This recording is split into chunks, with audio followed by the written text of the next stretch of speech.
Hello friends, good morning. Welcome to my amazing सा प्यारा सा channel physics universe. So I hope you are all fine at your home and you are enjoying this online learning. So today we are discussing about the topic ICSE Standard 10 Chapter 4 4.6 Refraction of Light through a Rectangular Glass Block. So आज हम लोग glass block के से जो refraction phenomenon होती है उसके बारे में पढ़ेंगे. Earlier we discuss about same thing but in experimental way. Now we are just look overview of that experimental method. Clear. So यहाँ पर फर्स्ट ऑफ ऑल किसकी ज़रूरत पड़ेगी, तो एक ग्लास ब्लॉक की ज़रूरत पड़ेगी. तो I am drawing now one glass block which have some thickness. Clear? Okay. So if my incident ray light is incident on particular point, इन सभी को हम लोग नाम देने वाले हैं. बट यहाँ पर अभी तो ग्लास ब्लॉक है. Glass block is called denser medium according to air medium, because यहाँ पर जो बाहर जो भी यहाँ पर जितना भी स्पेस है दैट इज एयर. सो वो एयर मीडियम है. तो लाइट रे कहाँ से आ रही है, अभी तो एयर मीडियम से आ रही है. Clear. So light ray incident through air medium and emits on the point the surface which separates two different mediums. Okay. Now after emitted on this point it will gets refracted. So refraction कैसे होगा, तो एक rare medium से जब भी denser medium में कोई light enter होगी it will bend towards the normal. Clear. Okay. So this is how the drawing I have to drawn here. Okay. Now after projection of light is getting on this point and after here the light just coming out from this glass slab. अब बाहर क्या है, again air है. तो again क्या होगा, refraction takes place. ये refraction now is from denser medium to rare medium हो गया. तो डेंसर टू रेयर अगर लाइट जाएगा तो वो नॉर्मल से दूर हो जाएगा. तो नॉर्मल से दूर लाइट इंसिडेंट होगा. क्लियर. तो कुछ लाइट रे ऐसी जाएगी.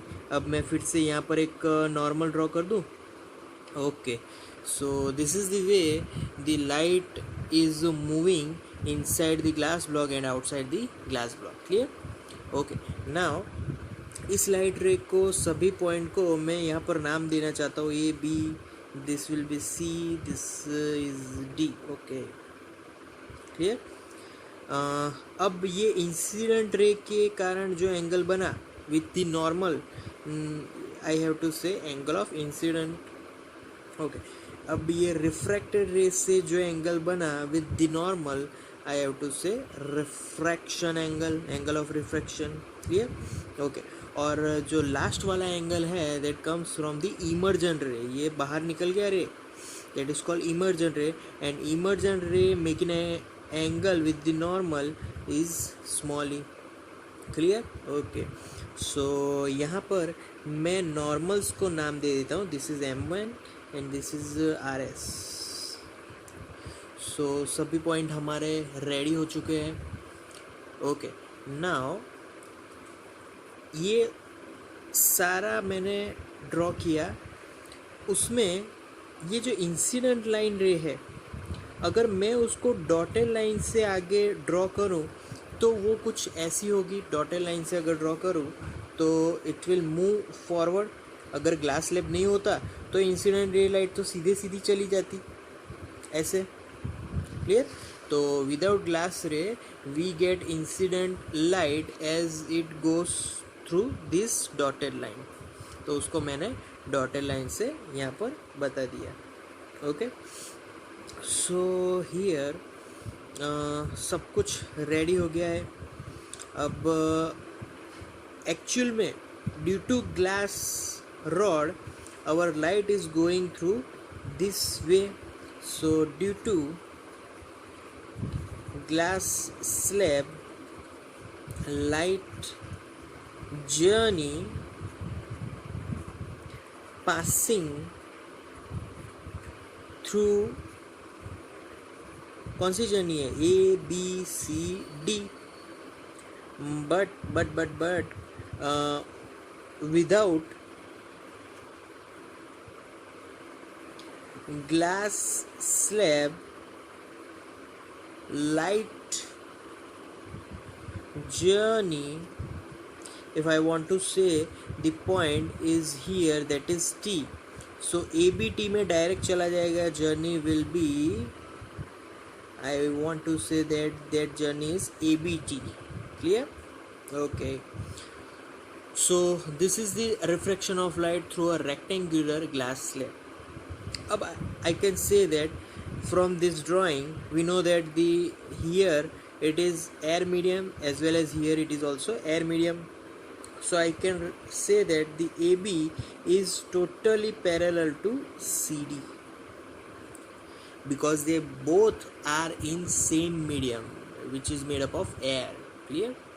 Okay, now moving on to lateral shift. तो लेटरल शिफ्ट की बात करने वाले हैं कि लेटरल शिफ्ट कैसे मिलेगा. तो lateral shift is in this particular drawing. ये जो मैंने फिगर ड्रॉ की, ये जो जर्नी कंप्लीट की है लाइट रे ने, that is ABCD with the glass slab. But if I remove that glass slab, what is the journey, ABT. Clear? तो आई कैन से दैट कि भाई ग्लास स्लैब नहीं होता तो ABT जर्नी होती. तो कितना चेंज हुआ, कितना डिस्टेंस उन्होंने चेंज किया, दैट शिफ्ट, कितना शिफ्ट हुआ, that shift is called X. So here lateral shift due to glass slab is equal to X.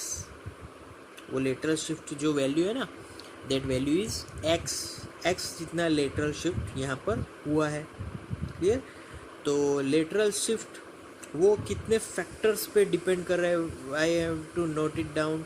That factors, first factor, it depends on angle of incident, first angle of incident. Now दूसरा factor, second factor, that this lateral shift depend on refractive index.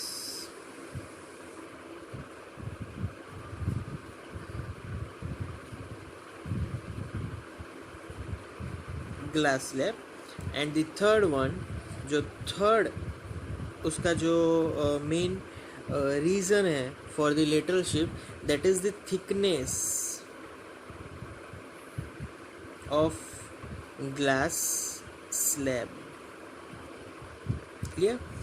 So these are the main components. अब पहले तो बारी करते हैं angle of incident. Angle of incident कैसे lateral shift पे depend करेगा. तो if I just increase the angle of incident, then lateral shift will be also increases there. तो ऐसे डिपेंड करेगा. If angle of incident is decreasing, then X will be also decreases. Clear? Okay, now refractive index. अगर मैं glass slab को ज़्यादा refractive index, ज़्यादा material वाला refractive index लूँगा, ज़्यादा रिफ्रैक्टिव इंडेक्स वाला मटेरियल लूँगा, तो भी हमें यहाँ पर लेटरल शिफ्ट ज़्यादा मिलेगी. So it will also depend on refractive index of the material. अगर ज़्यादा होगा लेटरल शिफ्ट ज़्यादा मिलेगा. Clear? Okay, now we are moving on the third point, that is thickness. अगर हम ग्लास स्लैब की जो थिकनेस है उसको ज़्यादा थिक लेंगे, ज़्यादा थिकनेस वाला लेंगे, तो if thickness will be more, then there is also lateral shift will be more. If thickness is less, lateral shift will be less. Clear? So it is the lateral shift clearly depends on these three factors. Clear? So this is the reflection of light through a rectangular glass block. Thank you so much to listening to my video lectures till the end. That means a lot to me. Thank you very much.